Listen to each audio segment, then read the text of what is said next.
नमस्कार दोस्तों, आपका स्वागत है double AD study YouTube channel में।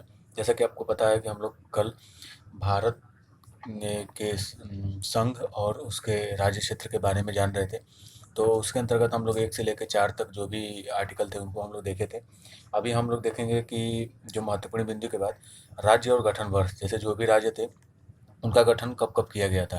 जैसे आप देख रहे होंगे कि हम लोग पढ़ चुके थे कि राज्यों के निर्माण हेतु एसके-धर एवं जेवीपी समिति का गठन किया गया था, ठीक है? और जेवीपी मतलब जवाहरलाल नेहरू, वल्लभ भाई पटेल और पट्टाभी सीतारामैया, ठीक है? इसे आप ध्यान रखे होंगे। और आगे आप लोग देखिए कि जैसे आंध्र प्रदेश है, तो इसका गठन वर्ष जो था 1 अक्टूबर 1953 भाषा के आधार पे गठित होने वाला पहला राज्य था, ठीक है? 1 अक्टूबर 1953 को। ठीक। फिर है गुजरात और महाराष्ट्र। जो गुजरात और महाराष्ट्र है, यह 1 मई 1960 को इसका गठन हुआ था, ठीक है? गुजरात और महाराष्ट्र दोनों का गठन 1 मई 1960 को हुआ था। फिर है कि नागालैंड और उसके बाद हरियाणा है। तो जो नागालैंड है, इसका जो गठन हुआ था 1 दिसंबर 1963 को हुआ था। कब? 1 दिसंबर 1963 को। ये आप ध्यान रखिएगा, आपको एग्जाम में सीधा सीधा मिल सकता है कि इन प्रदेशों का जो भी प्रदेश हैं, ठीक है, राज्य हैं, इनका गठन कब कब किया गया था, ठीक है? तो आपको सीधा सीधा प्रश्न मिल सकता है वहाँ पे। ऐसे हरियाणा हरियाणा जो है 1 नवंबर 1966 को गठन हुआ था इसका। फिर आप देख रहे होंगे हिमाचल प्रदेश, ठीक है? और हिमाचल प्रदेश, इसका जो गठन हुआ था 25 जनवरी 1971 को हुआ था। 25 जनवरी 1971 को हिमाचल प्रदेश का गठन हुआ था। फिर आप देख रहे होंगे कि मणिपुर, मेघालय और त्रिपुरा, ठीक है? मणिपुर, मेघालय, त्रिपुरा, इन तीनों राज्यों का गठन एक ही दिन हुआ था, ठीक है? और वो दिन क्या था? 21 जनवरी 1972 को, ठीक है? 21 जनवरी 1972 को हुआ था। मेघालय, मणिपुर, मेघालय और त्रिपुरा। फिर है सिक्किम। देखिए, सिक्किम राज्य जो है, इसका गठन 16 मई 1975 को हुआ था। 16 मई 1975 को हुआ था सिक्किम राज्य का गठन। इसके बाद देख रहे होंगे छत्तीसगढ़। छत्तीसगढ़, उत्तराखंड और झारखंड, ठीक है, इन सभी का 2000 में हुआ था, ठीक है? 2000, सन 2000 था, ठीक है?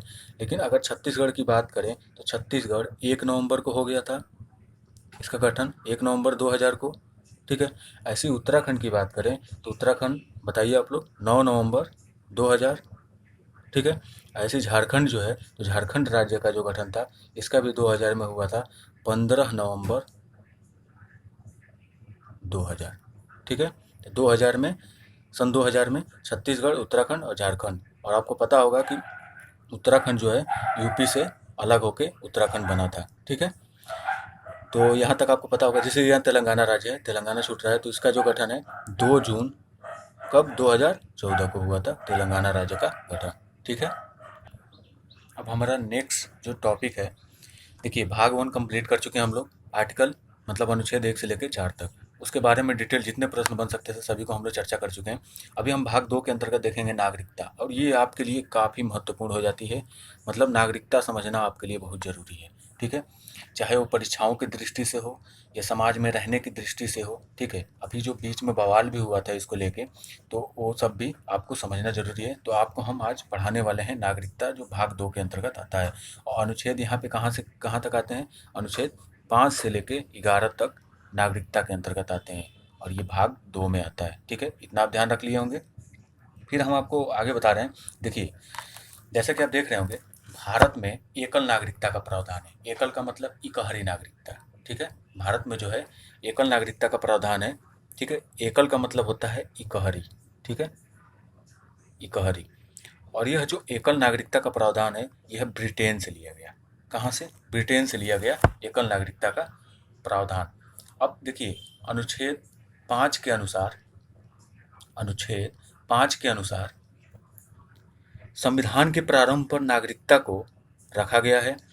अर्थात जो व्यक्ति भारतीय मूल का निवासी है और 3 में से कोई एक शर्त पूरा करता है, नीचे 3 शर्त हम बताएंगे, 3 में से कोई एक शर्त पूरा करता है तो उसे भारत का नागरिकता समझा जाएगा, या भारत का नागरिक समझा जाएगा, ठीक है? मतलब 3 शर्त जो दी गई हैं, उन तीनों शर्तों में से अगर कोई भी शर्त पूरी करता है तो उसे भारत का नागरिक समझा जाएगा। और 3 शर्त कौन कौन से हैं, इसे आप ध्यान रखिएगा, ये काफ़ी इंपॉर्टेंट हो जाता है आपके लिए, तो इसको ध्यान रखें आप लोग। देखिए, पहला शर्त है कि उसका जन्म भारत में हुआ हो। जन्म कहाँ हुआ हो? भारत में हुआ हो। उसके माता पिता का जन्म भारत में हुआ हो। ये दूसरा है। या तो इसको, इस कंडीशन को फॉलो करे या इसको फॉलो करे, ठीक है। या संविधान लागू होने से पूर्व 5 वर्ष तक भारत में रहा हो। ठीक, इन तीनों कंडीशन में से अगर कोई भी एक कंडीशन, एक शर्त पूरा करता है तो उसे भारत का नागरिक समझा जाएगा।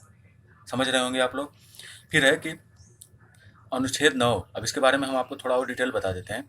देखिए, अनुच्छेद 9 के अनुसार, अनुच्छेद 9 के अनुसार यदि कोई व्यक्ति किसी अन्य देश की नागरिकता लेता है तो भारत की नागरिकता समाप्त मानी जाएगी, या मानी जाती है, ठीक है। मतलब अगर भारत की नागरिकता है उसके पास और किसी अदर कंट्री की नागरिकता वो प्राप्त कर लेता है तो भारत की नागरिकता उसकी समाप्त मानी जाएगी। एक ऐसी कंडीशन आप अक्षय कुमार के साथ देखते होंगे कि कनाडा और भारत दोनों की नागरिकता है, तो ये एक मतलब बहुत छोटा सा इशू है, इसको आप बढ़िया समझ सकते हैं, ठीक है। तो इसको हम बताएंगे आपको। फिर है कि अनुच्छेद 11 के तहत संसद प्रत्येक व्यक्ति की नागरिकता को समाप्त एवं प्रदान कर सकता है। 11 में ही है कि किसी भी व्यक्ति की नागरिकता को क्या कर सकता है? समाप्त भी कर सकता है और उसे प्रदान भी कर सकता है नागरिकता, अनुच्छेद 11 के अंतर्गत, ठीक है। तो देखिए, अनुच्छेद 9 और अनुच्छेद 11 बहुत ही इम्पोर्टेंट हैं, ठीक है। फिर है कि अनुच्छेद 35। अब अनुच्छेद 35 के तहत आप ये जान लीजिए कि देखिए, अनुच्छेद 35 के तहत नागरिकता हेतु विधि बना सकता है, ठीक है।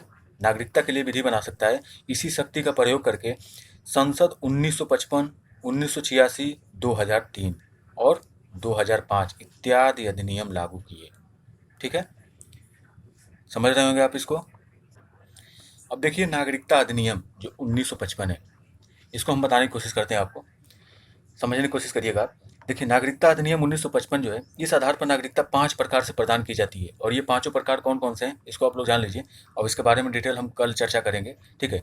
नागरिकता का चैप्टर हमें लगता है कल खत्म हो जाएगा, उसके बाद नया टॉपिक हम लोग स्टार्ट करेंगे, मौलिक अधिकार वगैरह। तो देखिए, 5 प्रकार से नागरिकता प्रदान की जाती है, और 5 प्रकार वो कौन कौन से हैं? देखिए, जन्म से नागरिकता दी जाती है, वंश के आधार पर नागरिकता दी जाती है, फिर किसके आधार पर? पंजीकरण के आधार पर नागरिकता दी जाती है, ठीक है। उसके बाद है देशीकरण के आधार पर नागरिकता दी जाती है, और क्षेत्र विस्तार के आधार पर नागरिकता दी जाती है, ठीक है। ये पांचों पॉइंट आप ध्यान रखेंगे, ठीक है। नागरिकता संशोधन अधिनियम, ठीक है। और नागरिकता अधिनियम 1955 है ये, और नागरिकता संशोधन अधिनियम 1986 हम लोग कल पढ़ेंगे। तो अभी आप ये ध्यान रखें कि जन्म से दी जा सकती है, वंश के आधार पर दी जा सकती है, पंजीकरण के आधार पर दी जा सकती है, देशीकरण के आधार पर दी जा सकती है, क्षेत्र विस्तार के आधार पर दी जा सकती है। मतलब 1, 2, 3, 4, 5, 5 प्रकार से भारत में जो है नागरिकता प्रदान की जाती है, ठीक है। तो आशा करते हैं कि आपको पूरा समझ में आया होगा कि कौन सी कंडीशन कब अप्लाई होती है, या किस राज्य का गठन कब हुआ था, या नागरिकता का जो अनुच्छेद है 5 से लेकर 11 तक कौन कौन सा कितना इंपॉर्टेंट है, किस में क्या है, ठीक है। तो दोस्तों, अगर आपको यह जो हमारी स्टार्टिंग की गई है, अगर आपको सही आ रही है, तो आपको सही लग रहा है, तो आप प्लीज़ चैनल को सब्सक्राइब कर लें और लाइक और शेयर करना ना भूलें। बहुत बहुत धन्यवाद दोस्तों, आपका समय बहुत ही कीमती है।